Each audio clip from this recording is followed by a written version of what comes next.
Hello everyone. मैं M के मेला from chemistry point. बेटा, वीडियो शुरू करने से पहले आप जो है वो चैनल को सब्सक्राइब कर लें और वीडियो को लाइक और शेयर करना ना भूलें। और जो बेल आइकन का चिन्ह है, घंटी का जो चिन्ह दिया हुआ, उसे आप प्रेस कर लें, दबा लें, जिससे आपको आने वाली वीडियोज़ की जानकारी जो है वो मिलती रहेगी, नोटिफिकेशन जो है वो मेरा मिलता रहेगा। इस वीडियो में बेटा जो है वो पहले आप क्या करोगे कि कंप्लीट उसको देखोगे, सुनोगे कि क्या मैटर समझाया हुआ है, क्योंकि ऑर्गेनिक केमिस्ट्री का जो पोर्शन है या यूँ कहूँ केमिस्ट्री का पोर्शन तभी समझ में आता है बेटर जब आप उसको पहले क्लियर करते हैं, सुनते हैं अच्छी तरह से, उसके बाद में अपने नोट्स कंप्लीट किया करें। इस वीडियो में जो है वो वही ईथर के लिए जो अपना सेकंड लेसन है वो शुरू करते हैं। इसमें ईथर का लेक्चर नंबर 2। तो यहाँ जो है वो संभाव्यता और इसके बनाने की विधियों के बारे में डिस्कस करेंगे। इससे पहले अपन ने ईथर के टाइप वगैरह, उसका जनरल इंट्रोडक्शन था, फॉर्मूला वगैरह था, उसके टाइप से वो सारे कंसल्ट कर लिए थे। क्लियर है? ठीक है। तो बेटा यहाँ बात करते हैं संभाव्यता की। ईथर में जो है वो संभाव्यता की बात की जाए तो ईथर जो है वो दो प्रकार की, ईथर जो है वो दो प्रकार की संभाव्यता वो दर्शाता है। अब दो प्रकार की संभाव्यता कौन कौन सी होती है? इसमें फर्स्ट जो है वो है फंक्शनल ग्रुप, क्रियात्मक समूह समावयवता, और दो दूसरी है वो है इसमें मेटामेरिज्म। मेटामेरिज्म, क्रियात्मक समूह समावयवता और मेटामेरिज्म। मेटामेरिज्म का अर्थ होता है मध्यावयवता। मध्यावयवता, तो ये दो प्रकार की समावयवता जो है वो इधर के द्वारा प्रदर्शित की जाती है। अब इन्हीं को देखेंगे। इसमें सबसे तो फर्स्ट इसमें जो आता है वो है क्रियात्मक समूह समावयवता। क्रियात्मक समूह समावयवता क्या होती है? तो क्रियात्मक समूह समावयवता जो है उसके लिए क्रियात्मक समूह डिफरेंट होना चाहिए। जैसे मैंने आपको एक कंपाउंड दिया, वो दिया C2H6O। ये मेरे पास जो है एक आणविक सूत्र है C2H6O। तो इसके द्वारा आपको सबसे पहले एक फॉर्मूला बनाना है। जैसे मैंने यहाँ जिसमें ईथर आना चाहिए, क्योंकि ईथर की बात हो रही है तो ईथर का जो है फॉर्मूला आना चाहिए। तो यहाँ फॉर्मूला बना, वो बना CH3, 2 कार्बन है, 6 हाइड्रोजन और 1 ऑक्सीजन है। ऑक्सीजन और CH3। तो यहाँ 2 कार्बन,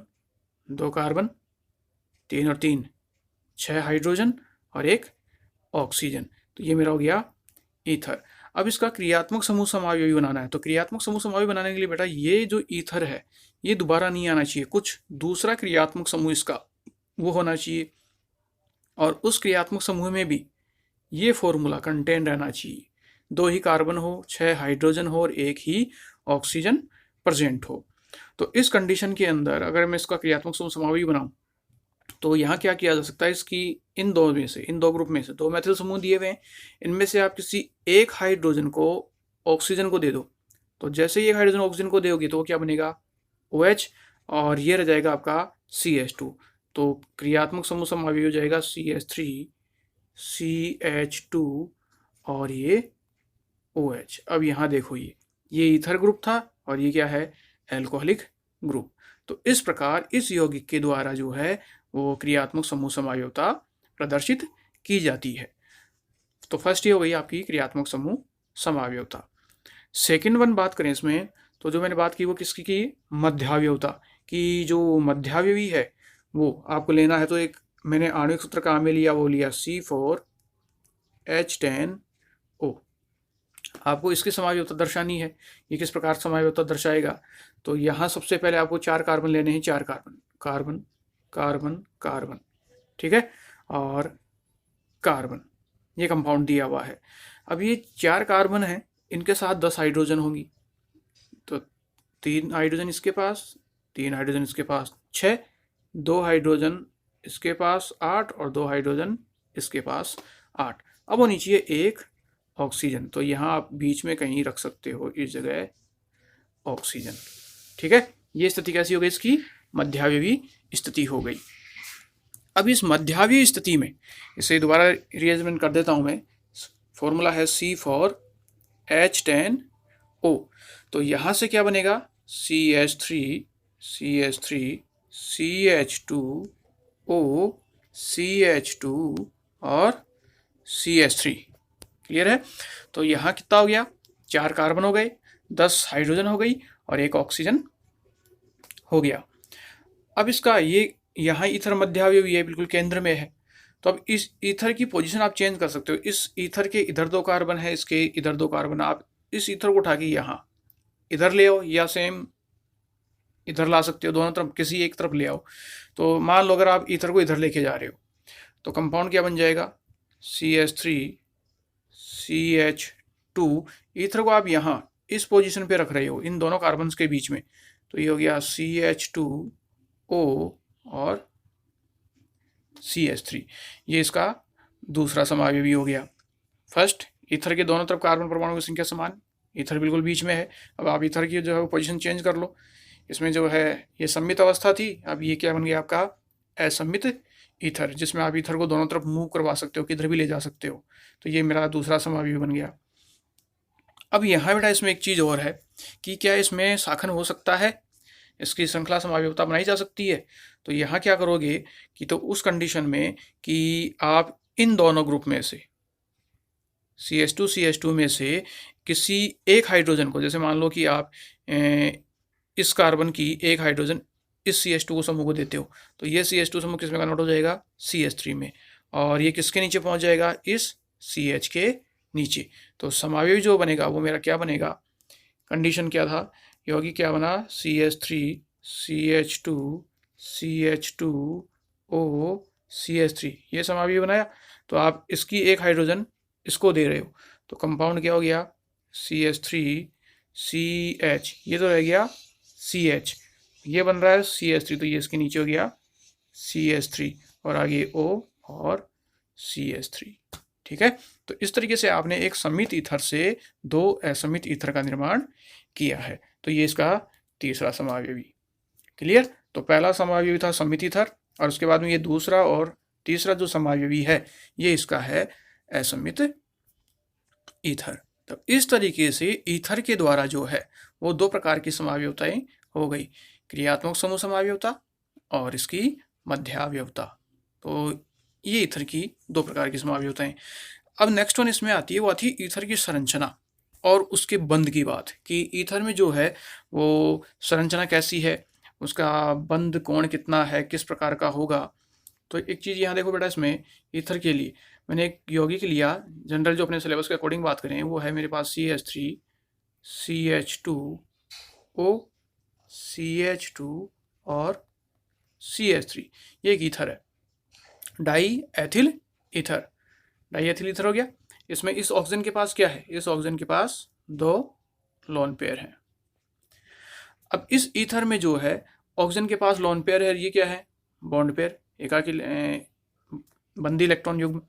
इन दोनों के बीच का बंध कोण, इसके दोनों के बीच का बंध कोण अगर मैं निर्धारित करूं, तो निर्धारण करने के लिए उसको छोड़, एक मिनट, बंध कोण को छोड़ते हैं, पहले एक चीज़ इसमें निकालते हैं, उसके अनुसार क्या होना चाहिए। देखो, ऑक्सीजन जो परमाणु है, इस ऑक्सीजन परमाणु का संकरण क्या होगा।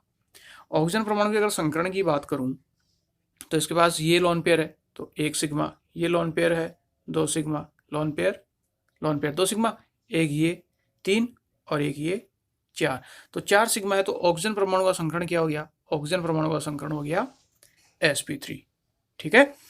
अब ऑक्सीजन परमाणु का अगर संकरण sp3 है तो बंध कोण का मान कितना होना चाहिए, 109 डिग्री और 28 मिनट, लेकिन बंध कोण का मान ये नहीं होता है।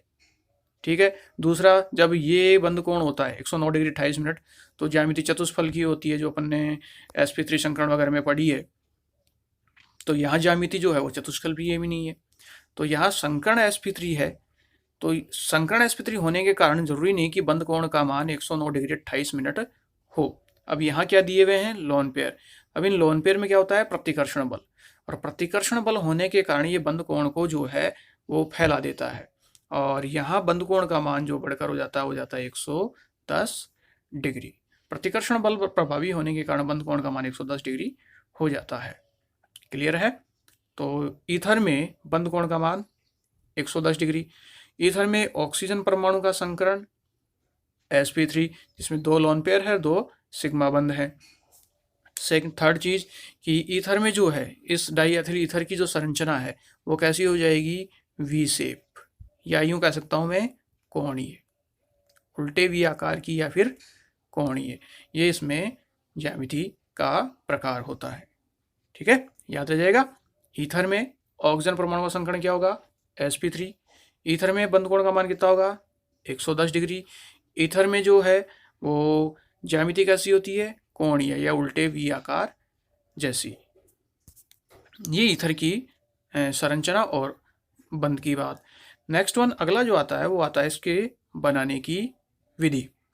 अब बनाने की विधि में से पहले बेटा इसमें एक चीज़ और कंसल्ट कर लें कि ईथर में जो है वो ध्रुवणता भी पाई जाती है, जिसको मैं आगे डिस्कस कर लूँगा उस चीज़ को। अब आते हैं इसमें बनाने की विधियों में कि ईथर का निर्माण किस प्रकार से किया जा सकता है। तो बनाने की विधियों में पहली जो विधि है वो है विलियमसन ईथर संश्लेषण। ये एक नामजद अभिक्रिया है, विलियमसन ईथर संश्लेषण। यार इंपॉर्टेंट भी है, पूछी जाती है विलियमसन ईथर संश्लेषण प्रक्रिया क्या है। तो इस विधि के अंदर विलियमसन ईथर संश्लेषण विधि में क्या होता है कि यहाँ आपको एक एल्किल हैलाइड लेना है। एल्किल हैलाइड ले लिया मैंने RX। इस एल्किल हैलाइड की क्रिया sodium alkoxide NaOR sodium alkoxide के साथ जो है वो संपन्न की जाती है। अब बॉन्ड विभाजन आपको मालूम होना चाहिए। सोडियम एल्कोक्साइड के साथ जब एल्किल हैलाइड की क्रिया होगी, एल्किल हैलाइड है, सोडियम एल्कोक्साइड है, तो यहाँ हेलोजन पे आएगा माइनस, सोडियम पे आएगा प्लस, ऑक्सीजन पे आएगा माइनस, यहाँ R पे क्या आएगा प्लस।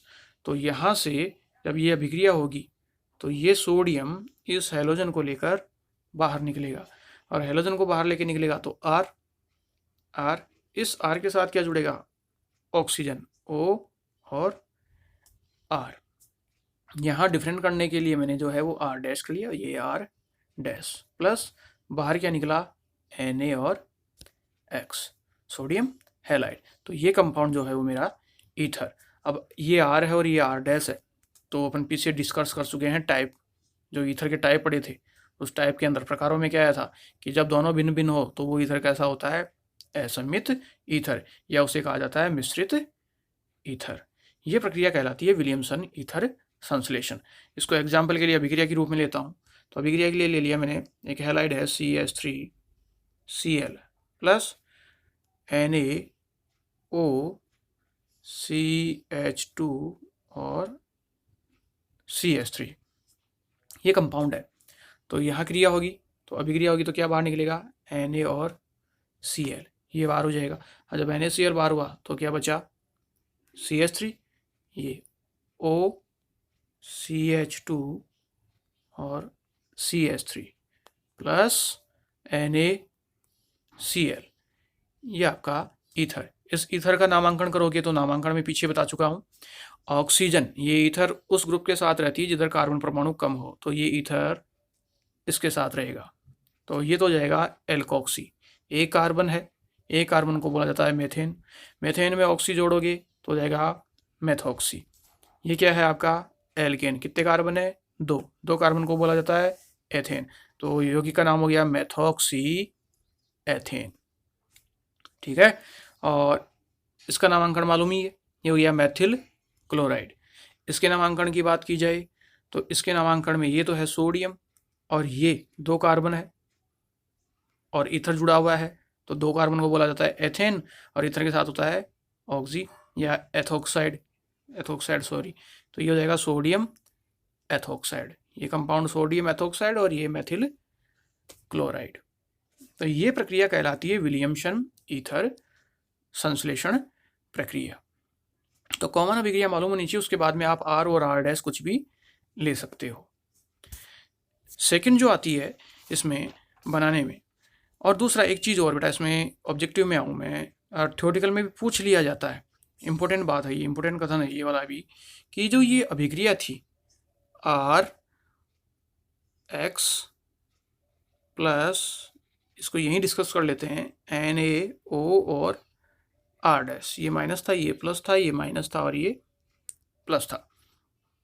इसको यहीं डिस्कस करता हूँ, इस चीज़ को दोबारा देखना नहीं होगा। ये जो अभिक्रिया है, ये अभिक्रिया किस प्रकार की है, किस प्रकार से, मतलब एल्किल हैलाइड दिया हुआ, तो एल्किल हैलाइड में 2 मैकेनिज्म होती हैं, 2 प्रकार से क्रिया विधि होती है। एक तो होती है SN1 और एक होती है SN2।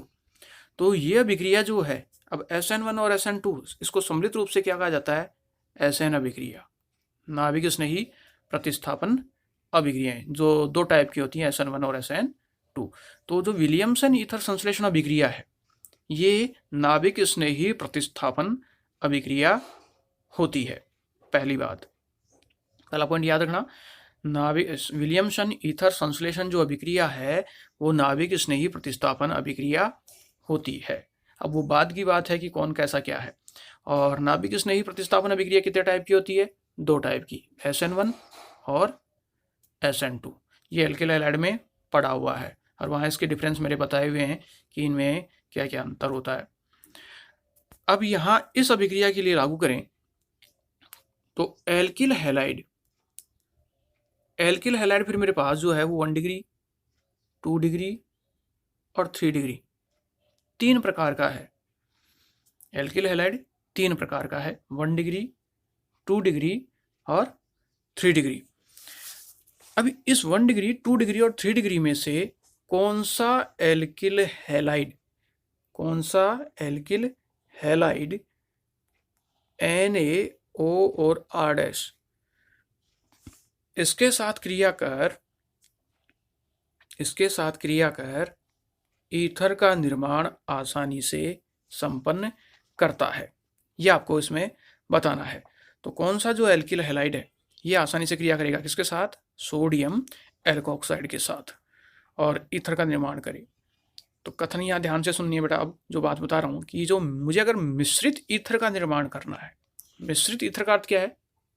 R और R', यानी RO R'। अगर मुझे मिश्रित ईथर का निर्माण करना है या असमित ईथर का निर्माण करना है तो प्राथमिक एल्किल हैलाइड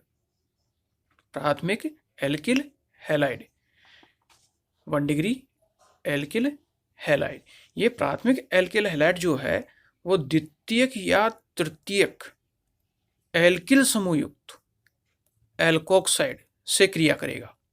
अगर मुझे असमित ईथर बनाना है, अगर ये ईथर बनाना है ROR', तो प्राथमिक एल्किल हैलाइड जो है वो द्वितीयक या तृतीयक एल्किल समूह युक्त एल्कोक्साइड। अब एल्किल समूह युक्त एल्कोक्साइड वो कौन से होंगे? ये वाले, यही तो हैं। तो यह जो R' होगा ये होगा 2 डिग्री या फिर ये R' होगा 3 डिग्री। तो इन समूहों के साथ जो है जब इनकी क्रिया होती है तो वहाँ से मुझे मिश्रित या असमित ईथर प्राप्त होता है। अब बात आती है, अगर 2 डिग्री एल्किल हैलाइड ले लिया जाए या 3 डिग्री एल्किल हैलाइड ले लिया जाए, क्या इनके द्वारा ईथर बनाया जा सकता है? तो 2 डिग्री और 3 डिग्री एल्किल हैलाइड के द्वारा जो बेटा है वो ईथर का निर्माण नहीं किया जा सकता, क्योंकि जो ये एल्किल हैलाइड हैं 2 डिग्री और 3 डिग्री, ये प्रबल क्षार की उपस्थिति में विलोपन अभिक्रिया दर्शाते हैं। प्रबल क्षार की उपस्थिति में क्या करेंगे? ये विलोपन अभिक्रिया देंगे और मुख्य उत्पाद के रूप में ईथर प्राप्त नहीं होगा, ये प्राप्त नहीं होगा, एक आपको एल्किन प्राप्त होगी, डबल बॉन्ड, एक एल्किन प्राप्त होती है। दोबारा रिपीट कर देता हूँ, एल्किल हैलाइड जो है, एल्किल हैलाइड होता है 1 डिग्री, 2 डिग्री और 3 डिग्री। इनमें से जो 1 डिग्री एल्किल हैलाइड है वो सोडियम एल्कोक्साइड NaOR', इसके साथ क्रिया करके जो कंपाउंड बनाएगा वो बनाएगा ROR', जो कहलाता है मेरा एक असमित ईथर। ठीक है, जबकि 2 डिग्री और 3 डिग्री एल्किल हैलाइड ये निर्माण नहीं करता है। पहला पॉइंट क्लियर सिंपल वे में। दूसरा, अगर आप 1 डिग्री एल्किल हैलाइड लेते हो तो ये जो सोडियम एल्कोक्साइड में लिया है R', ये R' आपका 2 डिग्री कार्बन या फिर 3 डिग्री कार्बन होगा। तो 2 डिग्री और 3 डिग्री जब कार्बन होंगे और 1 डिग्री एल्किल हैलाइड के साथ क्रिया करेंगे तो उससे क्या बनेगा? असमित ईथर ROR'। जबकि 2 डिग्री और 3 डिग्री एल्किल हैलाइड ये अभिक्रिया नहीं दर्शाएगा। इससे जो है वो ईथर अभिक्रिया तो हो गई लेकिन ईथर नहीं बनेगा। उससे क्या बनेगा? उससे एक एल्कीन, डबल बॉन्ड का निर्माण होगा। तो इस तरीके से विलियमसन ईथर संश्लेषण की जो प्रक्रिया है वो किस टाइप की हो गई? SN1 नाभिक स्नेही प्रतिस्थापन अभिक्रिया। नाभिक स्नेही प्रतिस्थापन अभिक्रिया कितने टाइप की होगी? 2 टाइप की, SN1 और SN2, जो अपन पीछे डिस्कस कर चुके हैं। अब एल्किल जो हैलाइड है विलियमसन ईथर में, एल्किल हैलाइड जो है वो कौन सा होगा? 1 डिग्री, केवल 1 डिग्री एल्किल हैलाइड इस सोडियम एल्कोक्साइड के 2 डिग्री और 3 डिग्री कार्बन के साथ क्रिया करके असममित ईथर का निर्माण करता है, जबकि 2 डिग्री और 3 डिग्री एल्किल हैलाइड ये अभिक्रिया नहीं दर्शाते हैं। और अगर ये अभिक्रिया संपन्न होती भी है तो ईथर ना बन के क्या बनेगा? एक एल्कीन, डबल बॉन्ड का फॉर्मेशन होगा। यह आपकी विलियमसन ईथर संश्लेषण अभिक्रिया। अब जो अभी मैंने बताया मुझे मिश्रित जिसकी मैंने बात की, उसको अगर मैं एग्जाम्पल के तौर पे लूँ तो मेरे पास एक अभिक्रिया है, वो है CH3 CH2 और Br, 1 डिग्री एल्किल हैलाइड है, ठीक है। यहाँ sodium alkoxide NaO C CH3 CH3 और CH3, ये हो गया। अब ये जो बीच वाला कार्बन है, ये बीच वाला कार्बन कैसा है? ये बीच वाला कार्बन जो है वो मेरा 3 डिग्री कार्बन है। अब ये 3 डिग्री कार्बन क्रिया करेगा किसके साथ? 1 डिग्री एल्किल हैलाइड, ये है 1 डिग्री एल्किल हैलाइड। हैलोजन समूह जिस कार्बन से जुड़ा हुआ है वो एक कार्बन से जुड़ा हुआ है, तो ये हो गया 1 डिग्री एल्किल हैलाइड। तो यहाँ से ये सोडियम प्लस का ऑक्सीजन पे माइनस है, Br पे माइनस है, ये इस Br को लेके बाहर निकलेगा, और जैसे बाहर लेके निकलता है तो उत्पाद क्या बन गया? CH3, पहले ये कहाँ मिलेंगे? CH3 CH2 CH3 CH2, ये CH2 किससे जुड़ गया? ऑक्सीजन के साथ। तो ऑक्सीजन किसके साथ जुड़ा हुआ है? कार्बन के साथ, और इस कार्बन के साथ 3 मैथिल समूह CH3 और CH3। तो यहाँ देखो ईथर के इधर 2 कार्बन है, इधर कितने कार्बन है? 4 कार्बन है। तो कैसा समूह हो गया? असममित ईथर या मिश्रित ईथर। तो 1 डिग्री एल्किल हैलाइड 2 डिग्री या 3 डिग्री सोडियम एल्कोक्साइड के साथ क्रिया करेगा और असममित ईथर का निर्माण करता है। क्लियर है? लेकिन इस 1 डिग्री एल्किल हैलाइड की जगह मैं चेंज करने वाला हूँ बेटा। मैंने यहाँ कहाँ में ले लिया? 3 डिग्री एल्किल हैलाइड। यहाँ मैंने ले लिया CH3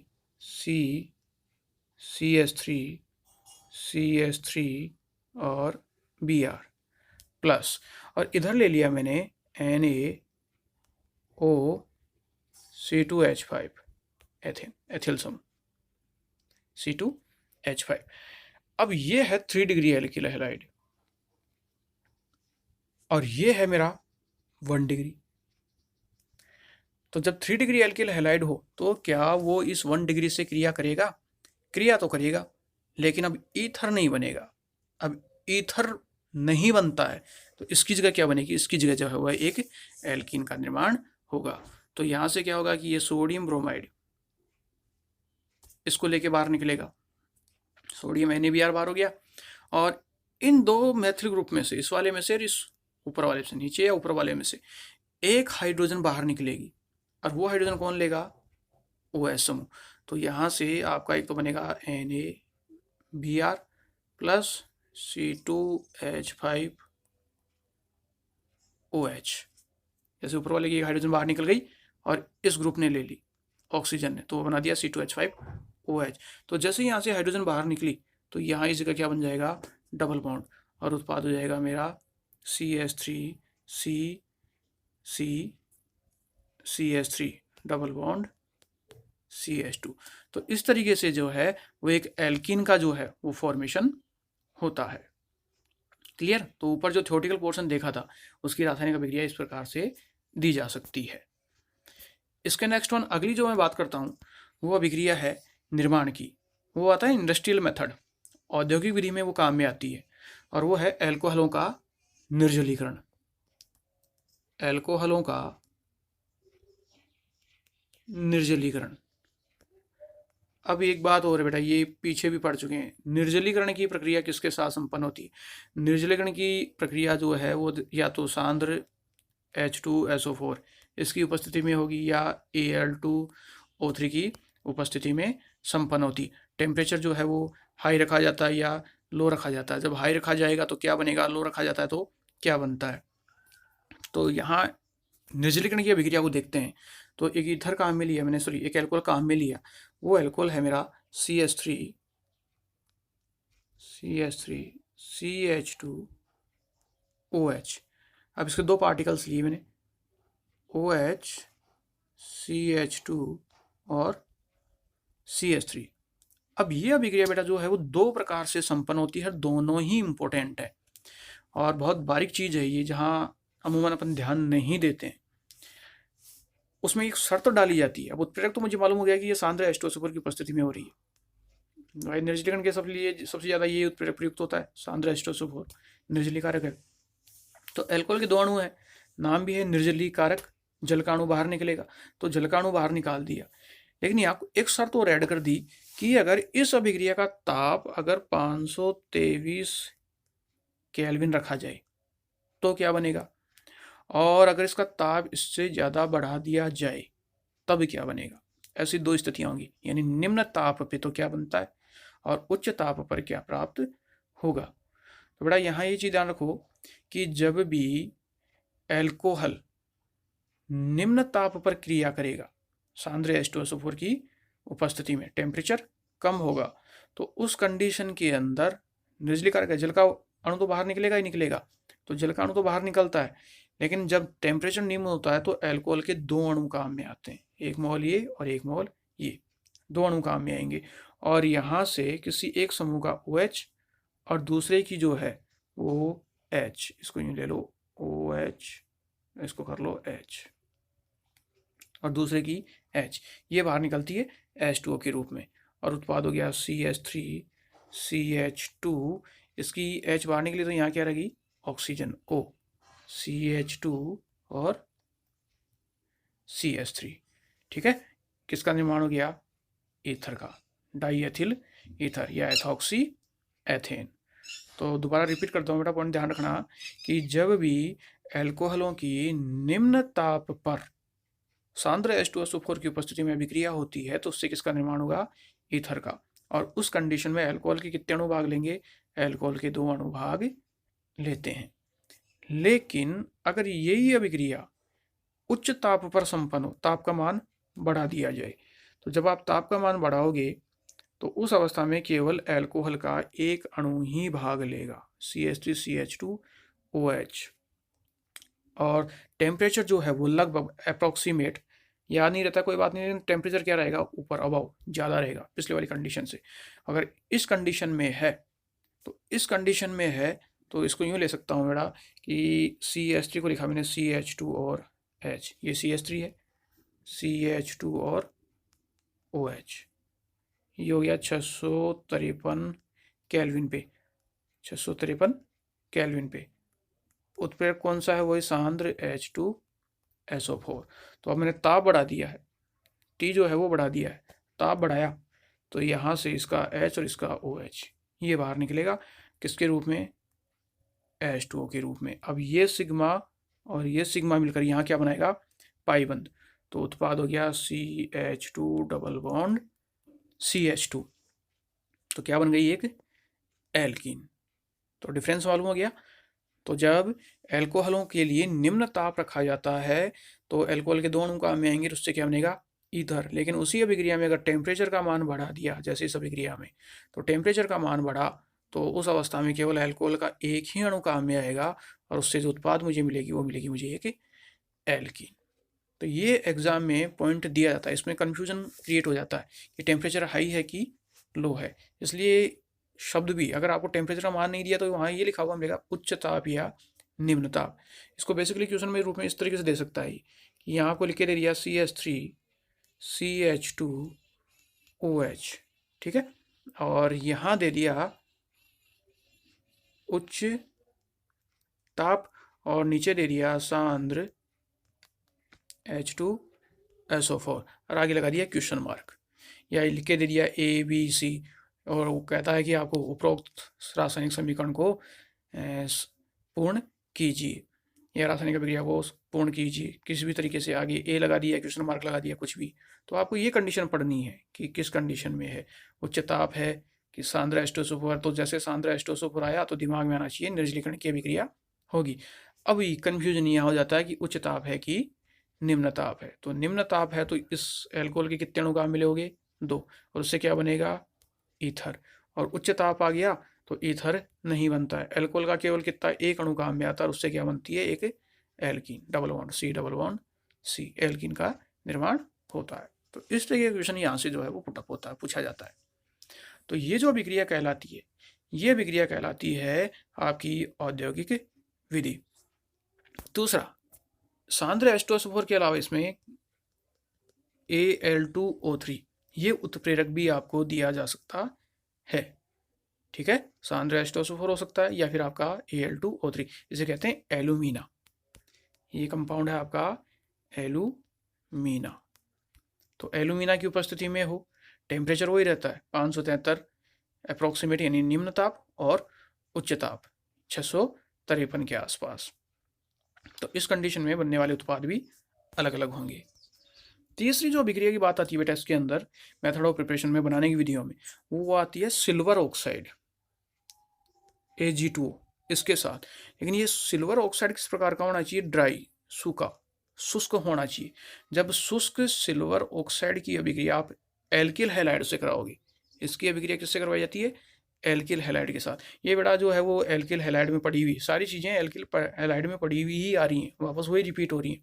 तो अगर आपको एल्किल हैलाइड याद है तो यहाँ कोई प्रॉब्लम नहीं होगी इस जगह। तो जब आप एल्किल हैलाइड की क्रिया सिल्वर ऑक्साइड के साथ, कैसा हो? शुष्क हो, नमी से युक्त नहीं होना चाहिए, ड्राई, सूखा होना चाहिए। तो जब इसके साथ संपन्न होती है तो उत्पाद क्या बनेगा? तो उसके लिए मैंने जो है वो अभिक्रिया ली, वो ली, अगर आपको याद है तो वहाँ था R X plus Ag2O plus R X. Alkyl halide के कितने मोल काम में आते हैं? एल्किल हैलाइड के जो है वो 2 मोल काम में आते हैं। अब यहाँ दूसरी चीज़ जो देखने वाली है वो ये, इस हैलोजन पे माइनस, इस पे माइनस, आवेश कितना हो गया? माइनस का 2, आर प्लस और आर प्लस। सिल्वर पे चार्ज कितना होता है? प्लस का 1, लेकिन यहाँ पे सिल्वर की मोलर संख्या कितनी है? 2, 2 इंटू प्लस 1। और ऑक्सीजन पे चार्ज कितना होता है? माइनस का 2। ठीक है, तो अब अभिक्रिया बैलेंस कैसे होगी? प्लस को माइनस के साथ जोड़ना है। एक सिल्वर पे आवेश होता है प्लस का 2, तो 2 सिल्वर पे कितना हो गया? प्लस का 2। तो प्लस का 2 इस एक माइनस को लेगा और इस एक माइनस को लेगा, यानी 2 हेलोजन को ले लेगा, और 2 हेलोजन को जोड़ के क्या बना देगा? Ag(X). कितने? 2 Ag(X). और ऑक्सीजन किसके साथ जुड़ जाएगी? R प्लस और R प्लस के साथ। तो अभिक्रिया किस तरीके से हो गई? इसी अभिक्रिया को लें तो यह अभिक्रिया हो गई मेरी CH3 CH2X plus Ag2O plus X, और ये हो गया C2H5। एक जगह मैंने ऐड कर लिया है इसको। तो ये जो 2 हेलोजन हैं, ये जो 2 हेलोजन हैं, ये 2 हेलोजन किसको लेकर बाहर निकलेंगी? इस Ag को। तो जैसे ही Ag को बाहर निकलती है तो कंपाउंड हो गया ट्वाइस Ag(X), और ऑक्सीजन जो रह गया वो इन दोनों को, इसको और इसको जोड़ने का काम करेगा। तो इसको मैंने बेटा कंपाउंड एक जगह लिख लिया है, वो लिख लिया है C2, 2 कार्बन है तो C2, और 3 और 2 5 हाइड्रोजन है C2H5। ये ऑक्सीजन है, ऑक्सीजन, और आगे दिया हुआ है C2H5 प्लस 2 Ag(X). क्लियर हो गया? तो इस तरीके से जो है वो इसमें ईथर का फॉर्मेशन होता है। किसके साथ? शुष्क सिल्वर ऑक्साइड के साथ। ये ईथर बनाने की अपनी विधि। तो इसे जो है वो कम्प्लीटली दोबारा फटाफट रिवाइज कर लेते हैं, जो अपने पास दिया हुआ है वो क्या क्या था। तो फर्स्ट इसमें आती है समावयवता की बात। तो समावयवता आइसोमेरिज्म, ईथर 2 प्रकार की समावयवता दर्शाता है। पहली कौन सी है? क्रियात्मक समूह समावयवता, जिसमें ईथर जो है वो मोनोहाइड्रिक अल्कोहल के साथ क्रियात्मक समूह समावयवता प्रदर्शित करेगा। जैसे ये कंपाउंड, ये वाला ईथर है, इससे बन गया मेरा अल्कोहल। क्रियात्मक समूह डिफरेंट हो गया। यहाँ आणविक सूत्र लिखा हुआ भी आ सकता है कि 2 कार्बन है, C और C 2 कार्बन है, C2, 3 और 3 6 हाइड्रोजन है, 6 हाइड्रोजन और 1 ऑक्सीजन है। इसका कहता है कि आप इसकी जो है वो क्रियात्मक समूह समावयवता जो है वो निर्मित कीजिए, आपको क्रियात्मक समूह समावयवता बनानी है इसकी। तो पहली तो ये हो गई, और सेकंड वन ये क्रियात्मक समूह समावयवता में ये ध्यान रखना है कि क्रियात्मक समूह क्या होना चाहिए, बिल्कुल डिफरेंट, अलग होना चाहिए। तो इसके अलावा जो है वो और संभव नहीं है। दूसरा ये दर्शाता है आपका मध्यावयवता। मध्यावयवता की बात की थी, मेटामेरिज्म की बात की थी। मध्यावयवता में ईथर बिल्कुल केंद्र में होगा, जैसे आणविक स्थिरापक एरिया C4H10O, 4 कार्बन है, 10 हाइड्रोजन है, 1 ऑक्सीजन है। तो यहाँ देखो 2 कार्बन 2 कार्बन 4 कार्बन, 5 हाइड्रोजन इधर है, 5 हाइड्रोजन इधर है, 10 हाइड्रोजन हो गई और 1 ऑक्सीजन बीच में, तो ये ईथर। अब आप इस ईथर की पोजीशन चेंज कर सकते हो, आप इस ईथर को उठा के इधर ले आओ, या इसके विपरीत इधर भी लेकर जा सकते हो। तो जिधर भी लेकर जाओगे तो दूसरा समूह चेंज हो जाएगा। तो एक तरफ कार्बन की संख्या बढ़कर हो गई 3 और एक तरफ हो गई 1। ये इसका दूसरा समावयव। ये कैसा ईथर है, असम्मित। ये कैसा है, सम्मित। अब यहाँ से मान लो कि इसने अपनी 1 हाइड्रोजन किसको दे दी, इस कार्बन को दे दी, और जैसे ये इस कार्बन को 1 हाइड्रोजन देता है तो ये समूह किस में बदल गया, CH3 में, तो इसके नीचे पहुंच जाएगा। तो ये हो गई अवस्था ऐसी। तो ये बन गया इसका तीसरा समावयव, ये इसका शाखन हो गया। तो ये और ये तो है असम्मित ईथर, और ये जो पहले वाला था ये कैसा है, सम्मित ईथर। ठीक, ये तो समावयवता की बात। उसके नेक्स्ट अपने बात की थी ईथर की संरचना और बंद कोण के बारे में, कि ईथर की संरचना क्या है और उसकी बंद स्थिति कैसी है।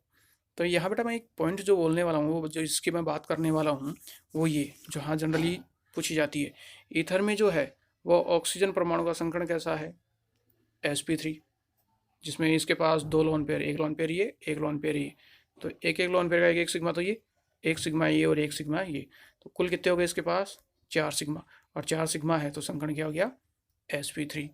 सेकंड, ईथर में जो है वो बंद कोण का मान, वो बंद कोण का मान कितना होता है, बंद कोण का मान 110 डिग्री होता है, बंद कोण का मान 110 डिग्री होगा। अब नेक्स्ट वन, इसकी थ्योरेटिकल की बात करें, इसके नीचे बेटा आपको एक थ्योरेटिकल पॉइंट लिखना होगा, जो मैं बोल रहा हूँ वो आप कंटिन्यू अभी लिखते जाएंगे। इसके आगे थ्योरेटिकल पॉइंट मैंने पुटअप नहीं किया है, ये समझाने का था टॉपिक आपको, इसके लिए जो है वो थ्योरेटिकल पॉइंट है यहाँ इसी के नीचे, ईथर की संरचना और बंद के नीचे लिखना है। तो वो लिखें इसके अंदर, पहला पॉइंट, कि जो ईथर अणु है, ईथर अणु में ऑक्सीजन परमाणु की, ईथर अणु में ऑक्सीजन परमाणु की संकरण अवस्था sp3 होती है, sp3 होती है। सेकंड पॉइंट, ऑक्सीजन परमाणु के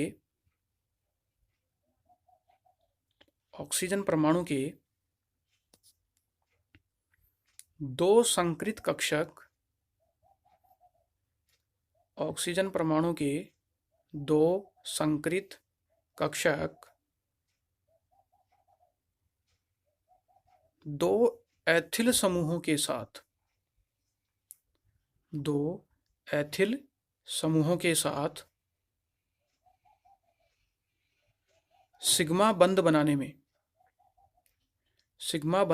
में प्रयुक्त होते हैं, सिग्मा बंध बनाने में प्रयुक्त होते हैं, तथा अन्य 2 sp3 संकृत कक्षक में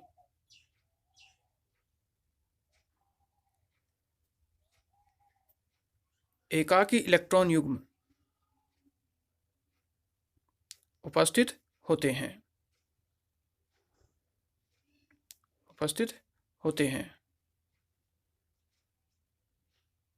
जिसके फलस्वरूप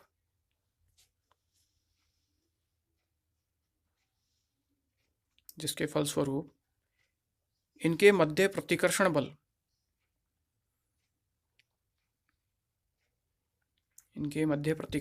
बल प्रभावी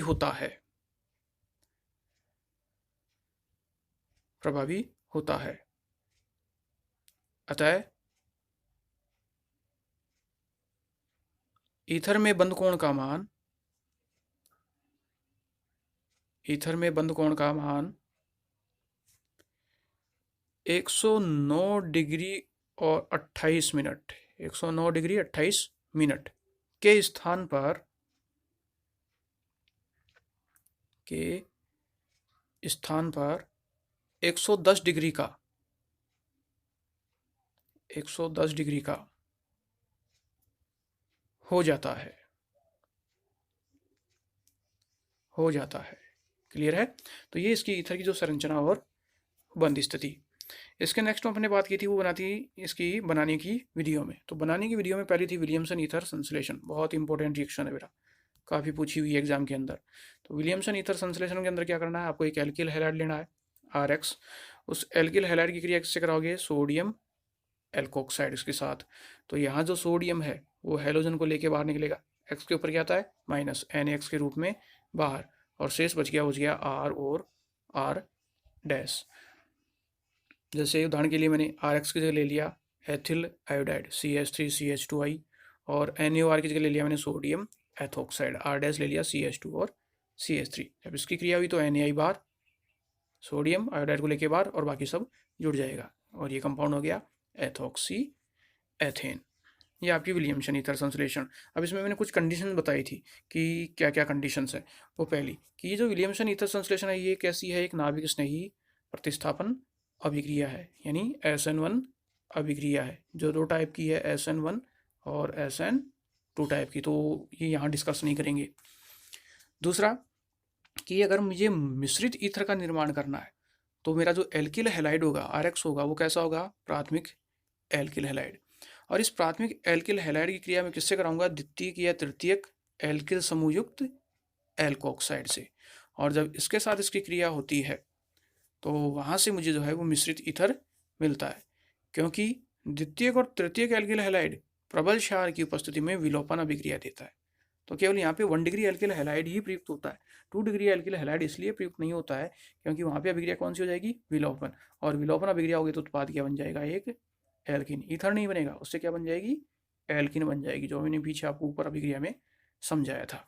जैसे एग्जाम्पल के लिए ये यहाँ 1 डिग्री एल्किल हैलाइड है, एथिल ब्रोमाइड 1 डिग्री है, 1 डिग्री एल्किल हैलाइड। इसकी क्रिया मैंने सोडियम तृतीय ब्यूटोक्साइड से करवाई, तो ये सोडियम इस Br को लेके बाहर, NaBr बाहर। अब जो बच गया उसको जोड़ लो, ये ऑक्सीजन किसके साथ जुड़ जाएगी, इस कार्बन के साथ, और ये कंपाउंड एथिल तृतीयक ब्यूटिल ईथर। तो 1 डिग्री एल्किल हैलाइड ये अभिक्रिया देता है जिससे क्या बनता है, ईथर बनता है। वो भी कैसा बनता है, मिश्रित ईथर बनता है या असम्मित ईथर बनता है। सेकेंड एग्जाम्पल की बात की थी वो ये कि अगर आपने 3 डिग्री एल्किल हैलाइड ले लिया, ये तृतीयक butyl bromide 3 degree alkyl halide है, इसकी क्रिया अगर आपने सोडियम एथोक्साइड से करवाई तो उससे क्या बनेगी, 2 मेथिल प्रोपिनेक एल्किन का निर्माण होगा।